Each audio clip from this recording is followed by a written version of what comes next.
Fala rapaziada, professor Luiz Fernando aqui novamente. Essa é uma videoaula de física e aqui é o canal Matemática e Física nível Easy. Vamos ver hoje trabalho e energia mecânica, beleza? Deixa aquele joinha, se inscreva, ative o sininho para não perder nada. Tranquilo? Vem comigo então. Tá aqui a lousa para vocês, pessoal. Trabalho e energia mecânica. A primeira é uma lousa sobre trabalho. Beleza? Trabalho. O que é trabalho? Trabalho não é aquela coisa de emprego e tudo mais. Trabalho é a consequência de uma força que realiza deslocamento. Certo? Então vou pegar aqui um corpo. Pode ser esse bloco, mas pode ser qualquer móvel, certo? Qualquer partícula, qualquer objeto. E eu vou realizar um deslocamento, que é denominado por esse vetor D aqui. E como que eu realizo esse deslocamento com esse corpo? Aplicando uma força, que é representada por esse vetorzinho aqui. Vejam que pode ou não haver um ângulo entre esses dois vetores. E o trabalho é dado pela força vezes o deslocamento vezes o cosseno do ângulo entre esses dois vetores. Então o trabalho realizado é diretamente proporcional, no caso, ao deslocamento, até porque a força é constante. Então o módulo da força é a nossa constante de proporcionalidade.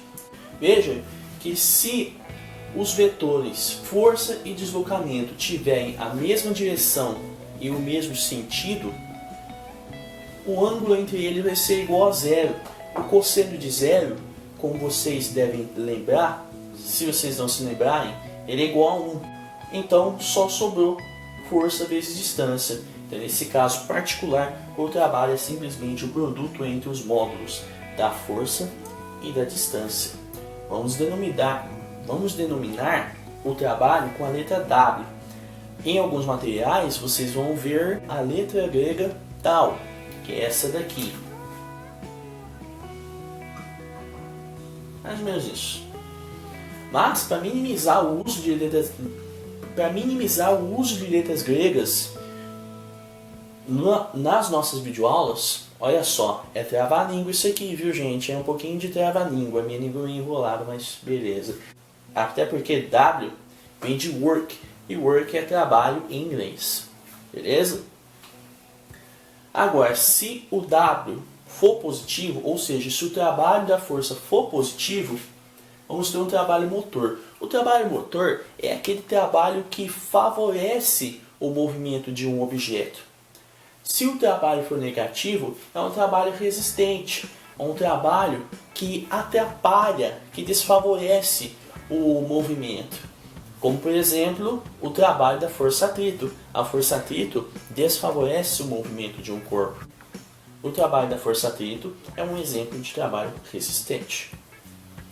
Mas, olha só, nem toda força é constante. E se eu tiver uma variação nessa força, aí eu vou ter uma força variável. Agora, é a hora de eu representar no plano cartesiano força versus distância, deslocamento, um gráfico aqui. E essa força, eu vou representar o gráfico que representa o comportamento da força em função do deslocamento realizado. Sendo assim, o módulo do trabalho vai ser numericamente igual à área da região que for formada entre esse eixo do deslocamento e o gráfico que eu estiver aqui. As regiões que são mais comumente usadas são retângulo, triângulo e trapézio. Porque a gente conhece bem, a gente sabe bem calcular as áreas dessas regiões. Um retângulo é simplesmente a base vezes a altura. Um triângulo é só fazer base vezes a altura dividido por 2. E o trapézio? No trapézio eu tenho duas bases. Eu tenho uma maior aqui, que é o B grande, e outra menor aqui, que é o B minúsculo. Certo? B maiúsculo e B minúsculo. Então, o trapézio vai ser a soma dessas duas bases vezes a metade da altura. Beleza? Aqui pessoal, olha, é um joguinho de esqueminhas pra lá e pra cá, mas eu vou explicar tudinho, beleza? Bom, estamos aqui falando de energia mecânica. Primeiramente, a unidade de energia, assim como unidade de trabalho, é Joule, que é representada por uma letra J maiúscula, porque é homenagem a um físico chamado Joule, certo? Agora, energia mecânica pode ser uma energia que se manifesta ou uma energia que se armazena. A energia que é armazenada é conhecida como energia potencial. E a energia potencial pode ser tanto elástica quanto gravitacional. Olha, a energia potencial, rapaziada, é elástica quando você tem um corpo, um objeto suspenso a uma mola ou um elástico e você faz o movimento de vai e vem com a mola e com o elástico com o corpo. E o que acontece é uma deformação, que eu chamo de X. A energia potencial elástica é diretamente proporcional ao quadrado dessa deformação, onde ela é calculada por K vezes x ao quadrado sobre 2. Ou seja, a constante aqui é a constante elástica, que depende do material apenas. Beleza? Agora, se eu tiver um objeto que está para cair a uma certa altura com relação ao ponto de referência, que geralmente é o chão, mas pode ser um outro nível mais baixo, temos a energia potencial gravitacional. A energia potencial gravitacional é dada pela força-peso vezes o deslocamento que esse objeto sofreu. No caso, o quanto que ele caiu. E a força-peso é massa vezes gravidade, não é? Então vamos ter m vezes g vezes h, a famosa fórmula da energia potencial gravitacional. A gravidade é aquela em que a gente adota aproximadamente 10 metros por segundo ao quadrado, né? Vamos arredondar, é 9,81, mas a gente convenciona utilizar 10 metros por segundo ao quadrado.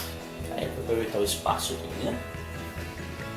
Beleza, só que é o seguinte, como a força-peso é uma força conservativa, então ela não depende da trajetória. Portanto, a energia potencial gravitacional armazenada por um corpo que está a uma certa altura com relação ao potencial não depende da trajetória, apenas depende da altura e da massa dele, que a gravidade só vai variar se eu colocar esse objeto em outro planeta ou em outro corpo celeste. Beleza, rapaziada? Agora, essa energia, além de poder ser armazenada, ela pode ser manifestada. Veja, quando ela é armazenada, ela está parada. Agora, quando ela realiza um movimento, ela dissipa essa energia. Ela manifesta essa energia. Beleza? Aí está a energia cinética, energia relacionada a movimento.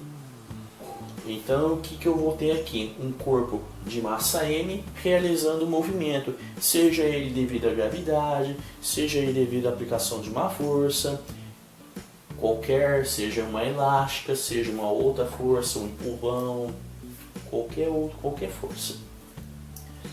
Então, o cálculo da energia cinética desse corpo é massa vezes velocidade ao quadrado dividido por 2. E isso está em Joule também. Beleza? Pessoal, só fazer uma correção aqui nessa parte, tá? Porque quando o objeto sobe, ele está indo contra a direção da gravidade, da aceleração da gravidade. Então, quando o corpo sobe, a energia potencial gravitacional é negativa. E o corpo desce quando a energia potencial gravitacional é positiva. O corpo sobe, a energia potencial gravitacional é negativa, porque está contra o sentido da aceleração da gravidade, que é sempre para baixo. Agora, se ele descer, Se o corpo descer, então o deslocamento está acontecendo no mesmo sentido da aceleração da gravidade. Portanto, a energia potencial gravitacional vai ser positiva. Beleza? Existe aquela história, rapaziada, que na natureza nada se cria, nada se destrói, apenas se transforma, apenas se modifica. Isso é a lei da conservação. Isso vale para a energia mecânica. A energia mecânica no sistema todo é a soma das energias que a gente viu aqui. É a energia cinética mais a soma da energia cinética, a soma entre energia cinética e as energias potenciais, a gravitacional e a elástica. Acontece que essa energia mecânica ela é constante no sistema inteiro. Portanto, a energia mecânica final é igual à energia mecânica inicial. Quer dizer que se o corpo tem uma quantidade de energia mecânica no início, no final de um processo, no final de um movimento, ele vai ter a mesma quantidade de energia mecânica. Como explicar isso melhor? Se a energia mecânica é constante, então, se ela armazena uma certa quantidade de energia potencial, começa a realizar um movimento, ele ganha energia cinética e vai perdendo energia potencial, porque essa energia já não está sendo mais armazenada. Ó, por exemplo, um corpo está armazenando 5 joules de energia potencial e vai começar a realizar um movimento. Ele tem, por exemplo, ele passa a ter 1 joule de energia cinética. Ele vai passar a ter 4 joules de energia potencial. Ele vai perdendo energia potencial e vai ganhando em forma de energia cinética. É isso que está acontecendo aqui nessa lei, beleza? Vamos para exemplos? Dá um exemplo, pessoal. Qual o trabalho realizado por uma força de 50 newtons que arrasta o objeto a 5 metros, formando um ângulo de 60 graus com a horizontal? Então, vamos ilustrar a nossa situação aqui. Nós temos o seguinte, mais ou menos. O desenho vai ficar bonitinho, mas só um esbocinho da situação.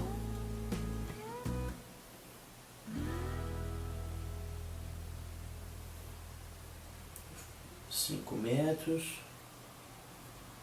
uma força de 50 newtons, esse é o deslocamento, que é igual a 5 metros, a um ângulo de 60 graus. Vamos calcular o trabalho realizado por essa força, beleza? Uma força constante, tá? Que vai arrastar um objeto a 5 metros, deslocamento a 5 metros. Vamos escolher os dados certinho. O módulo da força, o F só, né? Porque existe o vetor força que está certinho em cima. Só F é o módulo ou a intensidade da força. Quando eu falo força de 50 newtons, eu falo de intensidade da força que é de 50 newtons. 50 newtons. Que arrasta o objeto a 5 metros. Então, de deslocamento, que eu chamei de ΔS numa aula anterior de física, mas é a mesma coisa, beleza? É que eu me acostumei com a fórmula assim, tá? Pelo menos pode ser ΔS. Formando o ângulo de 60 graus com a horizontal. Então, se o θ é igual a 60 graus, precisa achar o cosseno dele, né? Então tem que calcular o trabalho. W. Vamos resolver isso aqui. Aplicando a fórmula do trabalho, é só substituir. W é igual a força 50 vezes a distância percorrida, o deslocamento, né? Vezes o cosseno de 60 graus. Bom, o cosseno de 60 graus, né? 60 graus é um ângulo notável, isso que é interessante. O cosseno dele vai ser igual a meio. Portanto, W é igual a 50, W que eu trabalho, 50 vezes 5 vezes meio. Assim, fazendo todas as contas, multiplicar por meio é a mesma coisa que dividir por 2. né? W é igual 50 vezes 5 dá 250, vezes meio dá 125. A unidade é joule. Tranquilo até aqui? Eu acredito que sim, né? O segundo exemplo, pessoal, é o que é aqui para mostrar que a gente não vai se ater tanto às fórmulas de cada energia. A gente vai muito mais utilizar a lei da conservação de energia para resolver problemas. O objeto de massa M é abandonado a uma altura de 51,2 metros. A gente não sabe a massa, mas tudo bem. Calcule a velocidade desse objeto ao tocar o solo. Lembrando que, como a gente está resolvendo um problema no qual o objeto é abandonado de uma dada altura, então dá para supor que a gente vai utilizar gravidade aqui também. Portanto, vamos escolher os dados aqui. A massa é desconhecida, talvez a gente nem precise saber o valor dessa massa. A altura é igual a 51,2 metros. Beleza? A gravidade que a gente vai precisar é igual a 10 metros por segundo ao quadrado. Vamos sempre aproximar para 10. Preciso calcular a velocidade desse objeto. Então é o seguinte, eu tenho o objeto suspenso a uma certa altura, certo? O objeto aqui de massa M. Ele está a uma altura aqui de 51,2 metros em relação ao solo. Quando ele está suspenso, ele tem uma energia potencial armazenada. Quando eu abandono ele dessa altura, ele começa a se movimentar. Ele começa a desenvolver uma aceleração devido à gravidade, a uma velocidade, lógico. Então, essa energia potencial passa a ser uma energia cinética. Então, a lei da conservação de energia nos diz que a energia potencial vai virar energia cinética. Beleza? E como a energia mecânica é constante, então essa energia potencial vai se transformar em energia cinética. Portanto, eu posso interpretar da seguinte forma: energia potencial gravitacional, só tem a gravitacional porque não estou falando de molas, beleza? É igual a energia cinética. Energia potencial gravitacional é dada por massa vezes gravidade vezes altura. E energia cinética vai ser igual a massa vezes velocidade ao quadrado sobre 2. Então, pessoal, precisava achar a massa? Não. Por quê? Porque a gente sabe que a massa é medida. Medida é sempre positiva, certo? E aqui eu posso dividir, portanto, a massa em ambos os lados. Dividir dos dois lados por m, a massa. Então, aqui corta e aqui corta também. Eu estou dividindo dos dois lados por m. Então, sobrou pra gente gravidade vezes altura igual a velocidade ao quadrado sobre 2. E a gente sabe a gravidade. Qual a aproximação dela? 10 vezes a altura, 51,2, igual a velocidade ao quadrado sobre 2. 10 vezes 51,2, multiplicar por 10 é pegar a vírgula e andar uma casa direita, simplesmente. Eu vou trocar os dois membros de lado de igual, não vou mudar sinal, não vou mudar nada com isso, apenas para ficar mais apresentável. Velocidade ao quadrado é igual a 512. Novamente, multiplicar por 10 é andar com a vírgula uma casa direita. Isso aqui tem que ser sobre 2. Agora, para me livrar desse 2 embaixo, eu vou multiplicar por 2 os dois lados. Multiplico aqui e multiplico aqui. Esse 2 com esse 2 vazam. Então vai ficar velocidade ao quadrado igual a 1024, que é 512 vezes 2. Velocidade ao quadrado? Eu não quero saber velocidade ao quadrado, eu quero saber velocidade. Para me livrar desse expoente 2 aqui, eu vou calcular a raiz quadrada em ambos os lados. Aqui vai ficar V, porque a raiz quadrada e o expoente 2 se cancelam. Raiz quadrada de 1024. E a raiz quadrada de 1024 é igual a 32. Então a velocidade desse objeto quando ele tocou o chão é de 32 metros por segundo. Tranquilo? Beleza? E essa foi mais uma videoaula de hoje, pessoal. Deixa o joinha, se inscrevam, ative o sininho para não perder nada no meu canal, beleza? Fui!